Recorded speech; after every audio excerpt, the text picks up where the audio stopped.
Print soft cover के इस अंक में आपका स्वागत है। मैं कृष्ण मुरारी आज इस हफ्ते एक और नई किताब पर चर्चा करने जा रहा हूं, जिसमें आरएसएस, राष्ट्रीय स्वयंसेवक संघ और केंद्र सरकार, और जो सरकार है वो नरेंद्र मोदी की सरकार है, इनके बीच का जो रिश्ता है और आरएसएस से आने वाले प्रचारकों जो सत्ता में रहे,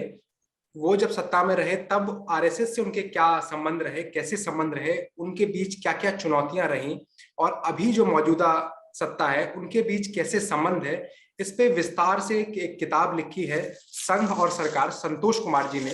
वो पत्रकार हैं और लेखक हैं और पिछले 20 सालों से आरएसएस और संघ पर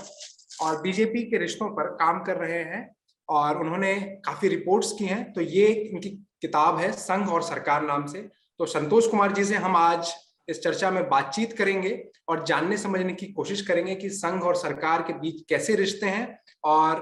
पिछले 20 वर्षों में, जब से इन्होंने अटल बिहारी वाजपेयी जब सत्ता में आए तब से लेकर नरेंद्र मोदी सरकार की अभी हाल में जो सत्ता चल रही है, उसके बीच का जितनी भी घटनाएं हुई हैं उसको इस किताब में दर्ज करने की कोशिश की है। ये बहुत ही विस्तार से किताब लिखी गई है, इसलिए 400 पन्नों की लगभग किताब है। तो इस किताब पे हम बातचीत करेंगे। आपका बहुत बहुत शुक्रिया सर, आप हमसे जुड़ रहे हैं इस बातचीत में। बातचीत शुरू करने से पहले मैं इस किताब के बारे में आपको बता दूं, जब अटल बिहारी वाजपेयी सरकार में थे 1998 में, तब से लेकर कैसे वो सरकार में रहे, फिर आरएसएस के साथ उनका जो मन मुटाव रहा, स्वदेशी जागरण मंच, आर्थिक मुद्दों पे बहुत सारी असहमतियां थी, उनके बारे में जानकारी है। अटल बिहारी वाजपेयी और आडवाणी का जो दौर था उसके बारे में ये जानकारी है, और कैसे तब के तत्कालीन आरएसएस के जो सरसंघचालक थे सुदर्शन जी, उनके साथ इनके कैसे संबंध रहे, कैसे मनमुटाव था, उसको दर्ज किया है। फिर 2009 में जब बीजेपी फिर से एक बार हार गई, उसके बाद कैसे वो जो दौर था 2009 से 2013-14 तक का, उसको लेखक ने संक्रमण काल कहा है बीजेपी का। तो उस पर भी हम बातचीत करेंगे इस किताब में, उसके बारे में भी जिक्र है। और 2014 के बाद जब सत्ता में आई भाजपा फिर से, उसके बाद आरएसएस से कैसे समन्वय रहा, इस पर विस्तार से इन्होंने लिखा है। और आपका स्वागत है सर। सबसे पहले तो मैं यही पूछना चाहूंगा कि अटल बिहारी वाजपेयी और आपने लिखा उसमें आरएसएस से जो उसका मातृत्व संगठन है बीजेपी का, उस दौर में जो टशल हुआ और अभी का जो हम समीकरण देखते हैं जिसमें आरएसएस और भाजपा के बीच में बहुत अच्छा समन्वय है, कोई पिछले 7-8 सालों में कोई विवाद सामने नहीं आया है, तो उस दौर के क्या कारण थे, और क्या अब जब सत्ता में पहुंच गई है इतनी मुश्किलात के बाद बीजेपी, तो आरएसएस भी क्या ये समझ गया है कि सत्ता में रहने से ही उसका विस्तार हो पाएगा? अगर वो सत्ता से बाहर रहती है तो उसका विस्तार और उसकी जो योजनाएं हैं, उसकी वैचारिक प्रतिबद्धताएं हैं, वो उस तरीके से भारत में लागू नहीं हो पाएंगी। इस बारे में हमें आप बताइए। हाँ, देखिए कृष्णवाणी जी, पुस्तक पर चर्चा के लिए आपने मुझे बुलाया है। अगर इस पुस्तक के बारे में मैं अगर इसको पहले एक दो शब्दों में ये बात कहूँ, तो अमूमन क्या होता है, किसी भी राष्ट्र की प्रगति जो होती है, या अगर हम कहें कि किसी भी इतिहास, मतलब किसी इतिहास का भी एक अपना अपना कहीं ना कहीं उसकी एक शुरुआत होती है। इन बिंदुओं को समझने से पहले मुझे ये मैं बताना चाहूंगा कि आज की स्थिति में जो भाजपा सरकार में है और संघ परिवार के साथ, विचार परिवार के साथ जो समन्वय है, तो आज ये स्थिति अगर बनी है तो उसके पीछे एक लंबा संघर्ष है। उस संघर्ष को हमने 98 से 96 से कह सकते हैं, 98 से खासतौर से शुरू किया है।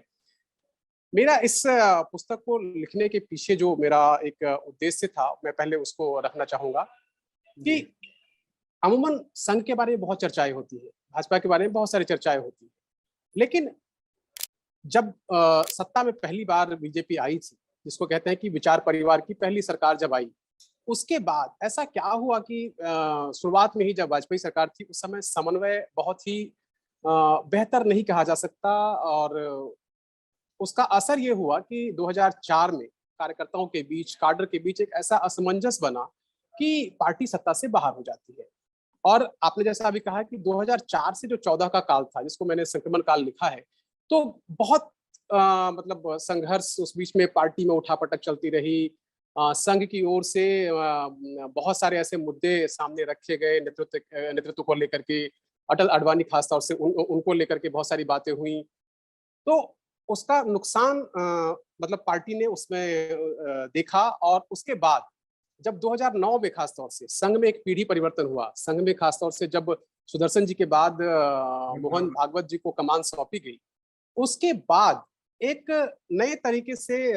बदलाव की जो पटकथा कह सकते हैं, स्क्रिप्ट कह सकते हैं, वो लिखी गई। और 14 में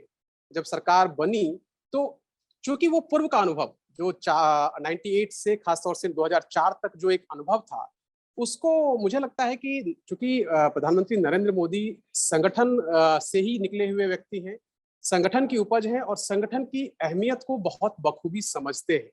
यही वजह है कि उन्होंने सत्ता में आने के बाद, या यूं कहें कि जस्ट आने से पहले ही, उन्होंने एक ऐसा स्ट्रक्चर खड़ा कर दिया, ऐसा ढांचा तैयार कर दिया कि कोई भी समन्वय की जो बातें होती हो, या कोई ऐसा लगे जहां मतभेद हो सकते हो किसी इशूज पे, तो बंद कमरे में संवाद और समन्वय से चंद मिनटों में वो चीजें सुलझा ली गई। जैसा आपने कहा कि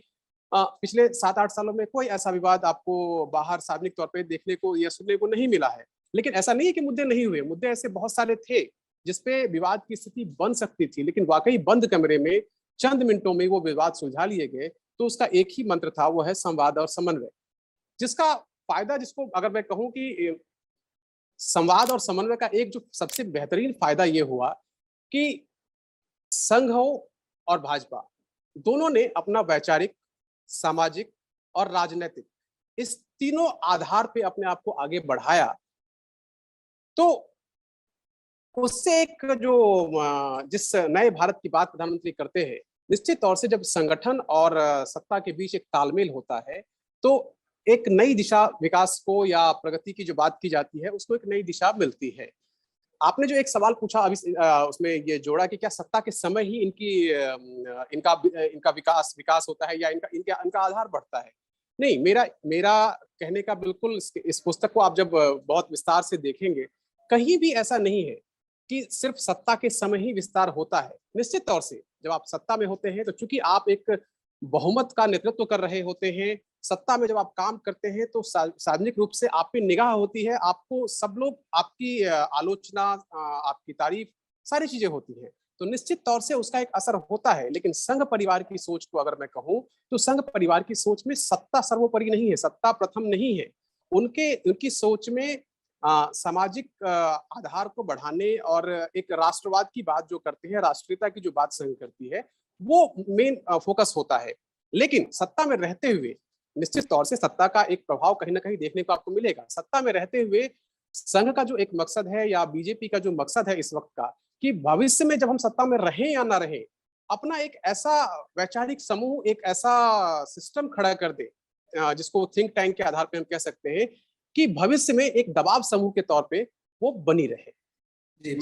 मैं यहीं से बात आगे बढ़ाता हूँ। आपने कहा कि वैचारिक तौर पे एक ऐसी मजबूती हासिल कर ले संगठन, तो इसी में बहुत सारी चीजों को 2015-16 के बाद शुरू की गई कि यूनिवर्सिटीज में आरएसएस या एबीवीपी उतनी मजबूत नहीं थी। वहां पर कैसे आंदोलन शुरू हो, वहां पर कैसे आरएसएस के प्रतिनिधित्व करने वाले लोग शामिल हो, इसको लेकर एक पूरा कार्यक्रम चलाया गया, जिसमें देश भर के प्रोफेसर, यूनिवर्सिटीज के कुलपति शामिल हुए। तो इसके पीछे क्या सोच थी? आरएसएस को क्यों लगता था कि इतने बड़े संगठन के बाद भी वो अपने विचार को लोगों तक, खास करके जो उच्च वर्ग वाला जो क्षेत्र है, जहां से नीति निर्धारण तय होता है, वहां पर वो नहीं पहुंचा पा रही है? इसके पीछे क्या सोच थी? और हरियाणा भवन में जो मीटिंग हुई, उसके बारे में भी आप हमें बताइएगा, जो आपने अपनी किताब में भी जिक्र किया है जिसका। बिल्कुल बिल्कुल कृष्ण जी, मैं संघ को ये बात बहुत खलती रही बहुत लंबे समय तक कि हम मजदूर वर्ग में, समाज के अन्य वर्गों में एक अच्छी पैठ हमारी बनी है, और संघ ने हमेशा सामाजिक समरसता को ध्यान में रखते हुए काम को आगे बढ़ाया। लेकिन फिर भी कुछ ऐसे वर्ग, और खासतौर से जो बुद्धिजीवी वर्ग की हम बात कर रहे हैं, जो आप सवाल पूछना चाह रहे हैं, एक बौद्धिक आंदोलन जो संघ ने खड़ा किया है इस वक्त, जब आप याद करेंगे वाजपेयी सरकार बनी थी, उस समय बहुत सारे ऐसे संस्थान थे जहां लगता था कि अगर हम किसी ऐसे व्यक्ति को लाना चाहें जो हमारे विचार परिवार से मेल रखता हो, या उसके अंदर वो समझ हो, तो ऐसे लोग बहुत मुश्किल से मिल पाते थे, क्योंकि जो बौद्धिक जगत है उसमें बहुत लंबे समय तक वामपंथ का एक बहुत गहरा प्रभाव रहा है, और यूं कहें कि उन लोगों ने बहुत लंबे समय तक डिक्टेट किया है चीजों को। तो ऐसे में संघ को इस बात का मलाल था कि 93 ईयर्स होने के बाद भी जब हम इतना सब कुछ नहीं कर पा रहे हैं, और सत्ता में रहते हुए भी, खास तौर से जिस हरियाणा भवन की मीटिंग की आप बात कर रहे हैं, आपको जेएनयू कांड याद होगा कि जब वहां पे नारे लगे और एक आंदोलन खड़ा होता हुआ दिखा, उस समय संघ को इस बात, और हाँ उसी समय एक और चीज, रोहित वेमुला का कांड इस बीच में हुआ। मतलब ऐसी बहुत सारी स्थितियां जन्मी कि लगा संघ को कि हम बौद्धिक जगत में अपनी जो बातें हैं वो नहीं पहुंचा पा रहे हैं, या हमारी बातों का गलत मतलब निकाला जा रहा है। तो ऐसे में हम ऐसा एक वर्ग खड़ा करें। तो हरियाणा भवन में पहले दिन मुझे याद है कि पहली जो मीटिंग, उसमें 12-14 लोग थे। उसके बाद एक विस्तारित मीटिंग हुई जिसमें 60 लोगों की एक बैठक हुई जेएनयू कांड के बाद। और उसके बाद उस बैठक में तय किया गया कि हम इसको बड़े पैमाने पर आगे लेके जाएंगे, और जो प्रज्ञा प्रवाह नामक संगठन है संघ का, जो आनुषंगिक संगठन जिसको बोलते हैं, तो वो पहले से मौजूद थी लेकिन उस तरीके से एक्टिव नहीं थी। तो उसको एक्टिवेट किया गया। जे नंद कुमार जो केरल के हैं, उनको ये कमान सौंपी गई, और उसके बाद अलग अलग सेक्टर्स में अलग अलग जो थिंक टैंक्स काम कर रहे हैं, उनके जरिए संघ और भाजपा ने एक समन्वय के साथ चीजों को आगे बढ़ाया, जिसका असर ये हुआ कि धीरे धीरे, चाहे वो शैक्षणिक जगत हो या कला जगत हो या फिर बाकी जो अन्य सेक्टर्स हैं, उसमें संघ ने अपनी भूमिका को बढ़ाया है। जी जी। जो नरेंद्र मोदी का जो कार्यशैली है, उसको लेकर भी लगातार सवाल उठते रहे हैं 2014 के बाद भी, लेकिन आपने इस किताब में उसका विस्तार से जिक्र किया नहीं। जो जहां जहां सवाल उठे, सिर्फ भूमि अधिग्रहण बिल पे किया, और भी बहुत सारी चीजें थी कि किसान विरोधी आंदोलन, जो किसान आंदोलन था, उस पर भी किया। लेकिन जो अटल बिहारी वाजपेयी की जो कार्यशैली थी, क्योंकि वो नेहरूवादी दौर से होकर आए थे, जब 1980 में जब भाजपा का गठन हुआ तो उसमें भी गांधीवादी समाजवाद की बात की गई थी। तो गांधीवादी समाजवाद से आगे बढ़कर जो नरेंद्र मोदी की अभी की कार्यशैली है, उसमें जब आप 20 साल से भाजपा और आरएसएस को कवर कर रहे हैं बतौर पत्रकार, तो आप क्या बदलाव देखते हैं कि अटल बिहारी वाजपेयी और आडवाणी का जो दौर था और नरेंद्र मोदी और अमित शाह का जो दौर है, इसमें वैचारिक तौर पे कितना बदलाव हुआ, सबको साथ लेकर चलने की जो शैली है उसमें कितना बदलाव हुआ, और राजनीतिक तौर पे अपने विरोधियों को लेकर जो अटल जी थे वो काफी उदार थे, लेकिन नरेंद्र मोदी सत्ता कमोबेश निष्ठुर रही है। तो इस पूरे घटनाक्रम को आप अपने 20 साल के अनुभव से किस तरीके से देखते हैं? देखिए, अटल जी की सरकार के समय भी हम ये नहीं कह सकते कि बिल्कुल ही मतलब सब कुछ खटा हुआ था। अटल जी के समय भी समन्वय था, लेकिन उस समन्वय में कमी ये थी कि चूंकि पहली बार सत्ता में आए थे, और वो पहली बार किसी भी चीज के किसी अनुभव की एक शुरुआत होती है। सिस्टम में कई बार होता है कि सिस्टम का अपना काम करने का एक तरीका होता है, तो चाहे वो पेटेंट का मामला हो, बीमा का मामला हो, रक्षा क्षेत्र में एफडीआई का मामला हो, ऐसे बहुत सारे मुद्दे थे, आर्थिक मुद्दे खास तौर से, जिसमें दत्तोपंत ठेंगड़ी वाला जो मामला मैं बता रहा हूँ कि वो एक ऐसा उदाहरण है दत्तोपंत ठेंगड़ी जी का, कि जब भी समन्वय की बात आती है तो उसमें एक उदाहरण के तौर पर वो रखे जाते हैं कि अपनी सरकार के खिलाफ धरने पर बैठ गए थे। उन्होंने अपना पद्म भूषण सम्मान जो दिया गया वो लेने से मना कर दिया था, ये कह के कि हमसे भी कुछ योग्य लोग हैं। जो उनकी नाराजगी थी बहुत सार्वजनिक थी, लेकिन बहुत सारे ऐसे मुद्दे थे जिसपे, जैसे अब रक्षा क्षेत्र में एफडीआई की हम बात करें, यशवंत सिन्हा को वाजपेयी जी ने भेजा संघ से बात करने के लिए। जब संघ से उन्होंने बातचीत के बाद रास्ता सुलझा और संघ बाद में उस चीज के लिए मान गया। रही बात कार्यशैली की, ये जो आपने कहा कि एक निष्ठुर उनकी जो नीति में दिखता है मोदी और अमित शाह को लेकर के, जो आपने कहा, मैंने अपनी पिछली किताब में भी इस चीज का जिक्र किया हुआ है। और चूंकि वो किताब, हम कह सकते हैं कि ये जो पुस्तक है हमारी, उस किताब का एक्सटेंशन आप कह सकते हैं। उसमें हमने भाजपा की पूरी कार्यशैली, नरेंद्र मोदी की कार्यशैली को बहुत विस्तार से रखा है। भारत कैसे हुआ मोदी में वाली पुस्तक में हमने उसमें कहा था कि ये एक छवि जरूर है बाहर, हम पत्रकारों के बीच या बाहर एक कुछ लोगों के बीच ये छवि जरूर है कि वो लोग एक तरफा निर्णय लेते हैं, अपनी ओर से जो निर्णय लेना होता है ले लेते हैं। लेकिन अगर आप बारीकी से चीजों को देखें, कोई भी निर्णय वो अपने एक तरफा या मन में जो आ गया ऐसा नहीं लेते हैं। इनकी कार्यशैली ही इनके बहुत अलग है। कार्यशैली बिल्कुल अलग इसलिए है कि कोई भी काम, मैंने उस पुस्तक में एक एग्जाम्पल दिया है कि अगर किसी प्रदेश अध्यक्ष का चुनाव होना होता है, कि कोई प्रदेश अध्यक्ष बनाना है किसी स्टेट में हमें, तो उसके लिए भी कम से कम 5 से 6 लेयर्स होते हैं उनके चयन के। ऐसा नहीं है कि प्रधानमंत्री नरेंद्र मोदी ने सोचा या अमित शाह जी ने सोचा और बना दिया गया, ऐसा बिल्कुल नहीं होता है। पहले राउंड में, जैसे मैंने उसमें बताया है कि पहले राउंड में जैसे वो क्या करते हैं कि ये देखते हैं कि कौन कौन से पॉसिबल चेहरे हैं, चाहे वो कास्ट के आधार पे हो या प्रोमिनेंस के आधार पे हो, एक चेहरे छाटे जाते हैं। उसमें 10-12 नाम जब आते हैं, फिर उसका स्क्रूटनाइज किया जाता है कैटेगरी वाइज। फिर कैटेगरी वाइज स्क्रूटनाइज करने के बाद थर्ड फेज में ये देखते हैं कि हमें किस कास्ट को बनाना है और किस कास्ट को नहीं बनाना है। कास्ट से मतलब ये होता है कि मतलब जातिवाद को लेकर के नहीं होता है, मतलब लेकिन प्रतिनिधित्व देने की जो बात होती है उस फॉर्मूले पे सोचते हैं। चौथे राउंड में एलिमिनेट किया जाता है कि अब इसमें से इनको नहीं बनाना, इनको नहीं बनाना और ये बनाने हैं। अब लास्ट में 2 या 3 जो नाम बच गए, उस पर विचार परिवार से एक बार चर्चा होती है और 5वें छठे राउंड में जाकर के वो नाम अनाउंस होता है। ये एक प्रक्रिया है इनके काम करने की। ऑपरेशन 370 आप इस पुस्तक में जो मैंने जिक्र किया है, अगर आप देखेंगे, लोग सोच रहे होंगे या जानते, बहुत सारे लोग ये मानते होंगे कि नहीं एक झटके में उन्होंने काम कर दिया, आए सत्ता में, नई सत्ता थी, 303 सीटें लेकर के आए थे, उन्होंने अपने बहुमत के आधार पर निर्णय ले लिया। जबकि ऐसा नहीं है। 3 साल पहले से जी उस कश्मीर में काम शुरू कर दिया गया था। क्या काम शुरू किया गया था, बहुत विस्तार से इस पुस्तक में उसका जिक्र है कि कैसे जो एक कश्मीर के बारे में कहा जाए 370 अगर हटा दिया गया तो कश्मीर में बिल्कुल आग लग जाएगी और देश में ऐसा हो जाएगा वैसा हो जाएगा, बहुत तरह की बातें होती थी। लेकिन इन्होंने क्या किया कि पूरे 3 साल एक जितने भी डॉक्यूमेंट्स थे जनसंघ के जमाने के या उस 370 के समय के सारे डॉक्यूमेंट्स निकाल के उसका उर्दू और डोगरी में अनुवाद कराया गया। एक क्वेश्चनर्स बनाए गए, क्वेश्चनर्स बना करके, ऐसा नहीं क्वेश्चनर बना करके सामने रख दिया गया किसी के सामने कि इसको इसका जवाब आप दीजिए, ऐसा नहीं। वो बैक ऑफ माइंड, मान लीजिए एक जो टोली बनी हुई है, जो समूह बना हुआ है, जो ग्रुप बना हुआ है, वो ग्रुप बैक ऑफ अपने माइंड में वो क्वेश्चनर रखता था और लोगों से जाके, जैसे हम और आपस में चर्चा कर रहे हैं, ऐसे लोगों से जाके चर्चा करते थे कि 370 हटा तो क्या होगा, नहीं हटा तो क्या होगा, इसके क्या फायदे हैं, नुकसान है। मतलब बातचीत की शैली में उसको अंदर बिठाया गया लोगों के बीच कि क्या है 370, इसका प्रभाव क्या है, इसका दुष्प्रभाव क्या है, इस पर चर्चा हुई। प्लस ऐसे लोग छांटे गए कि वाकई जो एक्सट्रीमिस्ट है, जो इसका विरोध कर सकते हैं,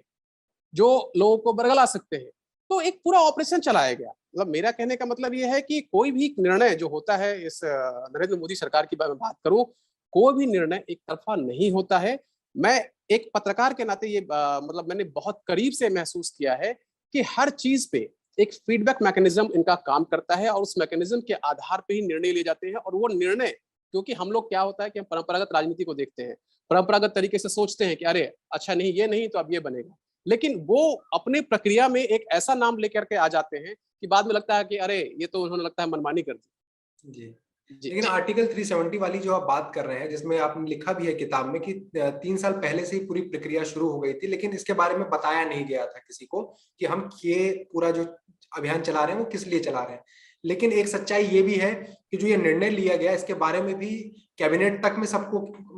कैबिनेट तक में जानकारी नहीं थी, सिर्फ जो ऊपर के 3-4-5 लोग थे उनके बारे में ही जानकारी थी। क्या एक सरकार में जब पूरा कैबिनेट है, जो हमारा जो संसदीय लोकतंत्र की जो परंपरा है उसमें पूरे कैबिनेट फैसला करती है, और तो उसमें कैसे अगर इसको बाईपास कर दिया जाए तो ये लोकतंत्र के लिए क्या ठीक था क्या कि सिर्फ 3-4 लोग ही इतना बड़ा फैसला कर पा रहे हैं? देखिए, ये मुद्दा बहुत साधारण मुद्दा नहीं था। एक इतिहास की बहुत बड़ी जो जिसको हम कह सकते हैं कि बात थी, या बहुत बड़ा निर्णय जो था इतिहास का, उसको बदलने की बात थी, जिसकी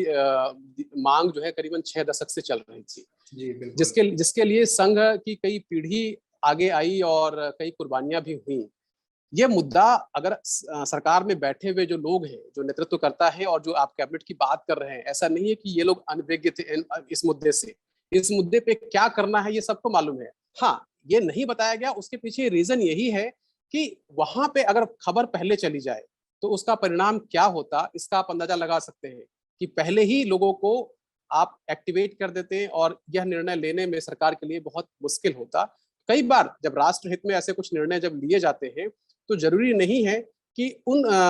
चीजों को पहले ही सार्वजनिक कर दिया जाए। जी जी। और इस किताब में एक और आपने दिलचस्प चीज लिखी है कि जब आरएसएस में भी पीढ़ीगत बदलाव हो रहा था, उसी समय भाजपा में भी ये पूरा जो सिस्टम था वो चेंज की तरफ बढ़ रहा था। तो उसमें मोहन भागवत की जो उम्र है और नरेंद्र मोदी की जो उम्र है उसमें भी काफी समानता है, लगभग एक ही पड़ाव के लोग हैं। लेकिन के एस सुदर्शन की जो उम्र थी और अटल बिहारी वाजपेयी की जो उम्र थी उसमें बहुत फासला था। क्या ये भी कारण था उनके टकराव का कि अटल बिहारी वाजपेयी उम्र में बड़े थे, तो अपने जो जिसे जो छोटे व्यक्ति थे उनकी बात सुनने में वो भी समन्वय ना होने का कारण था। लेकिन जब पीढ़ीगत बदलाव हुआ 2009 के बाद, तो ये उम्र का जो एक फासला जो जो बराबर ही था, तो उसमें वो उम्र की वजह से भी चीजें और बेहतर होने लगी और नरेंद्र मोदी आरएसएस के एक तरीके से फेवरेट बनते नजर आए। तो इस चीज को नहीं आप मेरा देखते हैं क्या? नहीं, मैं ऐसा नहीं मानता हूँ। उम्र की वजह से, क्योंकि संगठन जो काम करता है, संगठन की अपनी अलग कार्यशैली है। संघ के बारे में मुझे एक बहुत बड़े प्रचारक रहे हैं, नाम मुझे उनका याद नहीं आ रहा है, एक केलकर साहब, जो शायद शिवराज सिंह चौहान जी के, मतलब शिवराज सिंह चौहान के साथ, मतलब वो जब युवा थे तो उनको उन्होंने प्रमोट किया था, उसमें जब इमरजेंसी के समय की बात मैं बता रहा हूँ। उनसे मेरी एक बार बात हो रही थी, तो उन्होंने मुझे बताया कि संघ में जो कार्यकर्ता होते हैं उसमें उम्र या अनुभव जैसी कोई बहुत बड़ी चीज नहीं होती। संघ का एक स्ट्रक्चर ऐसा है, बीजेपी का एक स्ट्रक्चर, संगठनात्मक स्ट्रक्चर ऐसा है कि कोई व्यक्ति अगर थोड़ा सा कम समझ वाला भी है या उसका अनुभव नहीं भी है, अगर उस पद पर बिठा दिया जाए तो वो बहुत आसानी से काम करके लेके चला जाएगा, काम कर देगा वो, क्योंकि संगठन का एक अपना स्ट्रक्चर बना हुआ है, एक ढांचा बना हुआ है। तो ये उम्र के फासले वाली बात मुझे ज्यादा उसमें सहमत नहीं हूं मैं। लेकिन मेरा ये जो, मतलब मैंने जो इसमें पूरे शोध में ये मैं महसूस किया कि अंतर सिर्फ ये था कि पहली बार चूंकि सत्ता में आए थे, संघ चाहता था उस समय कि जो चीजें हमारी लंबे समय से चली आ रही है और पहली बार हम सत्ता में आए हैं तो हमारे सारे मुद्दे तत्काल सॉल्व हो जाएं। लेकिन सिस्टम को आप भी जानते हैं कि सिस्टम अब किस तरीके से काम करता है, जिस वजह से चीजें संभव नहीं हो पाती थी और वो टकराव के तौर पर सामने आता था। कई बार चूंकि आप जब सिस्टम में काम कर रहे हो तो समझाने का वो समय नहीं हो पाता है। आप निर्णय ले लेते हैं, फिर उसके बाद जब विरोध होता है उसके बाद समझाने आप जाएंगे तो कहीं ना कहीं वो मतभेद के रूप में ही सामने दिखता रहता है, जब तक चीजें सामान्य ना हो जाए, या अगर सामान्य हो भी जाता है तो लोग ये कहते हैं कि अच्छा, इन दोनों के बीच मतभेद था इस मुद्दे को लेकर के। इस समय की जो स्थिति है, इसमें इन्होंने क्या किया है कि जो 2004 तक का एक कड़वा अनुभव जिसको कह सकते हैं, अतीत का जो अनुभव था, तो नरेंद्र मोदी ने संगठन के व्यक्ति के रूप में भी और बाद में गुजरात के मुख्यमंत्री के रूप में भी उन्होंने इस सरकार को भी समझा और संगठन को भी समझा। जब उन्होंने यह समझ लिया कि क्या, कहाँ लूप होल्स हैं, कहाँ कमियां हैं, तो सत्ता में आने से पहले उन्होंने हर चीज का एक स्ट्रक्चर बनाया। जो आप कह रहे हैं कि चाहे वो कुलपतियों की नियुक्ति हो, चाहे किसी भी तरह का कोई मुद्दा हो, चाहे स्वदेशी जागरण मंच से बात करना हो, किसान संघ से बात करना हो, बीएमएस भारतीय मजदूर संघ से बात करना हो, उन्होंने एक ऐसा सिस्टम खड़ा कर दिया कि अगर ये भारतीय मजदूर संघ का ये मुद्दा है तो हमारे तरफ से ये दो मंत्री होंगे, पार्टी से एक व्यक्ति होगा जो इनफॉर्मली अपना सेटअप पे बात करेगा, डिस्कशन करेगा। ये गलत नहीं है किसी भी जगह से। कोई भी राजनीति में जब सत्ता में आप होते हैं तो किसी ना किसी संगठन से आप चर्चा जरूर करते हैं, किसी एनजीओ से चर्चा जरूर करते हैं। इसका मतलब ये नहीं है कि ये चर्चा करना गलत है। तो उन्होंने एक इनफॉर्मल सेटअप खड़ा कर दिया, जिसका जिक्र मैंने इसकी पुस्तक में कुछ उदाहरणों के साथ किया है कि कौन सा मंत्री किससे बात करने के लिए अधिकृत किया गया था, कौन सी नियुक्ति कैसे होनी होती है और कौन बीच में इसमें इंटरवीन करता है। तो बहुत सारे ऐसे मुद्दे थे कि प्रधानमंत्री तक जाने की जरूरत ही नहीं पड़ती है। तो इस वजह से एक जो समन्वय हम कहते हैं कि समन्वय बेहतरीन जो हुआ है, उसके पीछे रीजन ये है। उम्र वाली बात से मैं सहमत नहीं हूँ। हाँ, जो मैंने उम्र वाली बात इसलिए इसलिए आपको बताई कि विनय सीतापति ने एक किताब लिखी थी जुगलबंदी करके कुछ साल पहले, तो उन्होंने इसका बारे में जिक्र किया था, तो मुझे लगा कि आप भी इस चीज को अनुभव करते हैं कि नहीं करते हैं। लेकिन इसके इसके इतर अगर जाएं तो 2025 में संघ के 100 साल हो जाएंगे। तो 100 साल हो जाएंगे और तब तक मोदी सत्ता भी सत्ता में रहेगी, नरेंद्र मोदी की सरकार। तो उस दौरान संघ जब उसके 100 साल हो जाएंगे तो उस पड़ाव को वो कैसे देखती है और आप कैसे देखते हैं कि जब 100 साल होते हुए नरेंद्र मोदी मतलब भाजपा की ही सत्ता बरकरार रहेगी देश में, तो उस दौरान की क्या भविष्य को किस तरीके से देखते हैं? देखिए, संघ इस समय, अगर संघ को आप देखेंगे, संघ इस बात को अब समझ गया है कि सिस्टम में रहते हुए जो सरकार, आपकी आपकी विचारधारा की सरकार अगर आसीन है अपने पद पे, तो संघ को मालूम है कि जितने होने वाले काम हैं वो तो आसानी से हो जाएंगे और वो हो भी रहे हैं। लेकिन जो काम नहीं होने वाले हैं या जो काम नहीं हो पा रहा है, इसका मतलब वो जो सिस्टम का तरीका है उसके जरिए यह संभव नहीं है। यह बात अब संघ मान चुका है। संघ इस बात को लेके अडामेंट नहीं होता, किसी बात पे लेके जिद नहीं, रार नहीं ठानता कि ऐसा होना ही चाहिए। हाँ, कुछ एक ऐसे मुद्दे आते हैं जहां लगता है तो वो, जैसा मैंने पहले ही कहा कि एक बंद कमरे में बातचीत से चीजें सुलझ जाती हैं। जो बात आप कर रहे हैं कि संघ का शताब्दी वर्ष जब होगा संघ की स्थापना का, निश्चित तौर से संघ इस वक्त ये मानता है कि हम जो चाहते थे, चाहे वो 370 का मुद्दा हो, राम मंदिर का मुद्दा हो, चाहे जो अन्य मुद्दे हैं जो वैचारिक रूप से जिनकी वो लंबे समय से कल्पना करते थे, वो आज सिस्टम अपने सरकार जो है उस सिस्टमेटिक तरीके से उसको आगे बढ़ा रही है। चाइना वाले मसले पे जो संघ ने देखा कि किस तरीके से भारत ने मजबूती से अपना पक्ष रखा और चीन को करारा जवाब दिया। पाकिस्तान के मसले पे, उसके बाद जो विश्व में जो भारत की बढ़ती हुई धमक है इस वक्त, या जो कह सकते हैं कि जो पहुंच बना हुआ है, उसके बाद वसुधैव कुटुंबकम और जो दुनिया में अन्य देशों की सहायता में भारत की जो लीडरशिप वाली भूमिका है वो किस तरीके से उभर के आई है, तो ये संघ के लिए बिल्कुल एक सुकून देने वाली बात है। जो मैंने अंतिम अपने चैप्टर में मैंने इसका जिक्र किया है कि एक सुखद एहसास की ओर संघ की अनुभूति संघ को हो रहा है। लेकिन बाला साहब देवरस ने जब 1970 के आसपास सामाजिक समरसता की बात की थी, उसी को लेकर अभी सौहार्द पे जो आपने बात कही, उसी को देखें तो पिछले 7-8 साल में सांप्रदायिक तौर पे और धार्मिक तौर पे भी काफी कटुता फैली है समाज में, जिसमें अल्पसंख्यकों खासकर मुसलमानों के साथ काफी आरोप लगता रहा है कि भेदभाव जैसा चीजें हुई है। काफी सारे दलितों के खिलाफ भी ऐसी घटनाएं हुई हैं, झारखंड में हुई है और राजस्थान में हुई है। तो इन चीजों से कैसे पार पाए भाजपा, और कैसे उसने देखा, क्योंकि दलितों को जोड़ने का बहुत प्रयास कर रही है भाजपा, और वो काफी हद तक 2014 में भी और 2019 में उससे ज्यादा तौर पर वो सफल भी हुई है। तो दलितों के को लेकर जितने अपराध बढ़े हैं उनको और जो मुसलमानों को लेकर जो चीजें पैदा हुई हैं, ये बहुत ज्यादा चुनौती है, और वो सामाजिक समरसता की जो नीति है संघ और भाजपा उसके वो खिलाफ जाती हुई दिखती है। तो इस चीज को आप कैसे देखते हैं? देखिए कृष्ण जी, मैंने मैं बहुत करीब से जब इन चीज़ों को देख रहा हूँ, मैंने मुस्लिम राजनीति पे भी बहुत काम किया है। इससे पहले मैं जब इंडिया टुडे में था, तो भारतीय मुसलमान देश में कम जेल में ज्यादा, जिसको प्रेस काउंसिल ऑफ इंडिया ने अवार्ड भी, राष्ट्रीय नेशनल अवार्ड भी दिया था। मैंने बहुत करीब से काम किया, काफी पिछड़ापन में जो मुझे दिखा, और बहुत सारी ऐसी चीजें दिखी कि मैं बहुत सारी ऐसी जगहों पे गया जहाँ पे लोग जाना पसंद नहीं करते हैं। उन एरियाज में मैं देवबंद कई बार जा चुका हूँ, वहाँ स्थानीय लोगों से, चाहे वो वहाँ के रेक्टर से, वहाँ के पढ़ने वाले छात्रों से, सबसे मैंने बातचीत की है। मैंने ये महसूस किया कि, और अब जब 2014 में प्रधानमंत्री नरेंद्र मोदी ने सत्ता संभाली और फिर 19 में भी जब रिपीट हो गए, तो हम ये देख रहे हैं कि एक प्रकार से नरेंद्र मोदी के लिए, नरेंद्र मोदी को हमेशा से, जब गुजरात में मुख्यमंत्री थे तब भी कांग्रेस ने इस तरीके से निशाना साधा, मौत का सौदागर, और पता नहीं क्या क्या चीजें कही गई, यानी उनको एक नेगेटिव तरीके से प्रचार करने की कोशिश की गई। यही वजह रही कि इधर जो एक दूसरा वर्ग जिसको कहा जाता है, उसमें प्रधानमंत्री को लेकर के, खासकर नरेंद्र मोदी के व्यक्तित्व को लेकर के एक अलग पहचान बनी। एक पत्रकार के रूप में जो मैंने महसूस किया, मुझे ये लग रहा है कि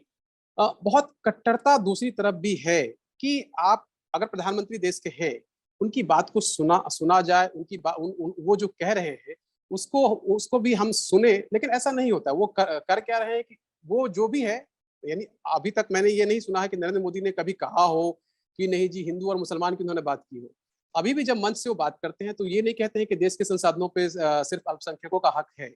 जो मैंने अभी तक महसूस किया है, वो सबके विकास की बात करते हैं। और मुझे एक सब कार्यकारिणी की बैठक याद आ रही है, जब उरी सर्जिकल स्ट्राइक से ठीक पहले की बात, जब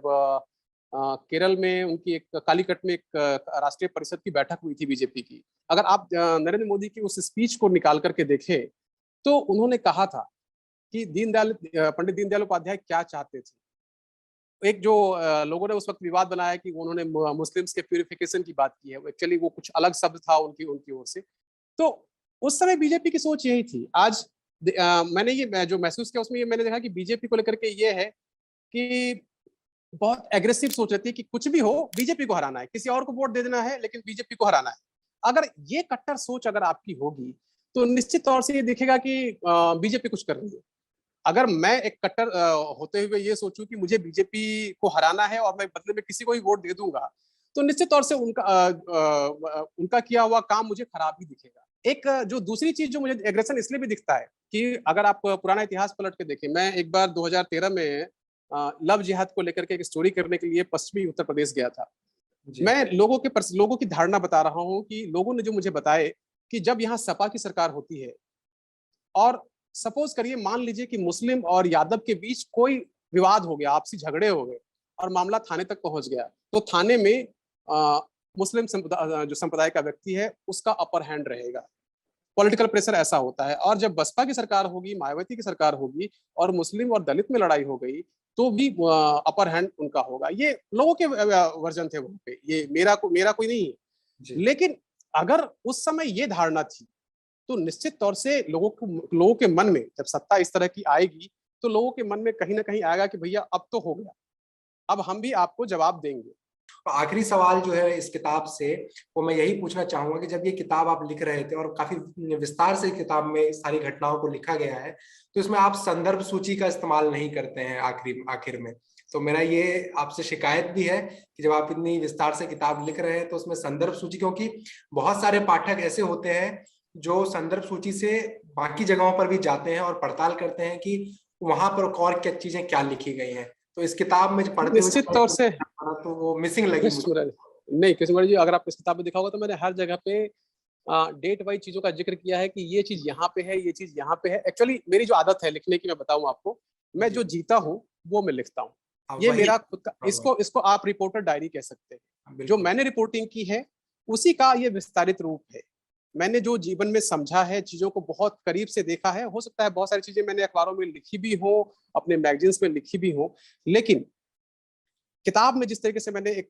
सिलसिलेवार तरीके से, जिसको आप डॉक्यूमेंटेशन कह सकते हैं, रिपोर्टर डायरी कह सकते हैं, यही वजह है कि मैंने पिछली किताब में भी ऐसी कोई संदर्भ सूची नहीं डाली है। क्योंकि संदर्भों का जिक्र अगर आप देखेंगे तो मैंने कई जगह लिखा है कि मैंने फलानी तारीख को, इस तारीख को नवज्योति के इंडिया गेट से कॉलम में ये लिखा, इंडिया टुडे की मैगजीन में फलानी तारीख को या फलाने इशूज में ये कहा गया है। वो जनरली मेरे खुद के आर्टिकल्स होंगे जो मैंने लिखे हैं वहां पे, मैंने इस तरीके से किताबों को लिखा है। जी, तो सर बहुत बहुत शुक्रिया आप जुड़ने के लिए। और हम अपने पाठकों और दर्शकों से यही चाहेंगे कि वो इस किताब को खरीदें। ये तमाम ई कॉमर्स साइट्स पे अवेलेबल है और इस किताब को पढ़ें तो आपको आरएसएस और संघ और जो भाजपा है, इसके बीच जो सरकार है, इसके बीच जो कैसा तालमेल रहता है, कैसे अलग अलग चीजों पे मनमुटाव भी होता है, कैसे वो ठीक करते हैं, तो इसमें आपको बहुत सारी जानकारी मिल सकती है। तो उसमें एक चीज और मैं जोड़ूंगा कि इस किताब में जो अगर 2-3 शब्दों में मैं कहूँ, एक तो वही कि 98 से लेकर के 2004 तक जो सरकार रही वैचारिक, उसके बीच आपसी समन्वय का अभाव क्यों था, और 4 से 14 के बीच जो सत्ता से पार्टी बाहर हुई बीजेपी, तो किस तरीके से एक टकराव का माहौल रहा, अनुशासनहीनता रही, एक बहुत संघर्ष दिख रहा था। और उस संघर्ष से जब बाहर निकल करके पार्टी आई है तो कैसा एक अद्भुत समन्वय दिख रहा है। और उस समन्वय का फायदा दोनों संगठनों को, और खासतौर से हम कह सकते हैं कि ये राष्ट्र हित में भी ये बात है कि दोनों संगठनों को भी अपना हर चीज, चाहे वो मैंने जो बार बार जिक्र कर रहा हूँ कि वैचारिक, सामाजिक, राजनीतिक आधार की जो मैं बात कर रहा हूँ, तीनों क्षेत्र के लिए अपना आधार बढ़ाया। और फिर उससे एक फायदा ये हुआ है कि राष्ट्र को एक नई दिशा मिली, चाहे वो जो लंबे समय से विवादित मुद्दे थे उनको सुलझाए गए, 370 हो चाहे बाकी चीजें, तो एक सुखद एहसास की ओर मामला बढ़ा है। और इसी समन्वय को हमने इसमें रखा है और कई उदाहरणों के साथ रखा है। जनरली क्या होता है कि कई बार आप जब किताबें लिखते हैं तो आपने एक जो आपके दिमाग में धारणाएं हैं, उस धारणाओं के आधार पर चीजों को आगे बढ़ाते चले जाते हैं। लेकिन मैंने पिछली पुस्तक भी जब लिखी और ये पुस्तक भी, मैं उदाहरणों के साथ जो चीजें हैं आप उसको बेहतर तरीके से समझ पाएंगे, आपके मतलब आप उसको याद भी, आपके स्मरण में रहेंगी वो चीजें। ये मेरा उद्देश्य रहा है इसमें। मैंने इसलिए कहा कि इसमें काफी विस्तार से सारी घटनाओं का और एनेक्डोट्स काफी हैं इसमें, छोटी छोटी घटनाओं जो आपने रिपोर्टिंग के दौरान आपने देखी, तो उसका विस्तार से जिक्र है। तो जो भी पाठक इसको पढ़ेगा उसको बहुत सारी चीज जानकारी मिलेगी। तो और ये इंग्लिश में भी एक है, इसका सेम इंग्लिश में भी अवेलेबल है। अच्छा, तो जो इंग्लिश के पाठक है वो इसको पढ़ सकते हैं। तो द प्रिंट सॉफ्ट कवर के इस अंक में आपका बहुत बहुत धन्यवाद। आप हमारे साथ जुड़े रहे और आगे और भी अंकों के साथ अगले सप्ताह हम एक नई किताब पर चर्चा करेंगे। तब तक के लिए बहुत बहुत शुक्रिया।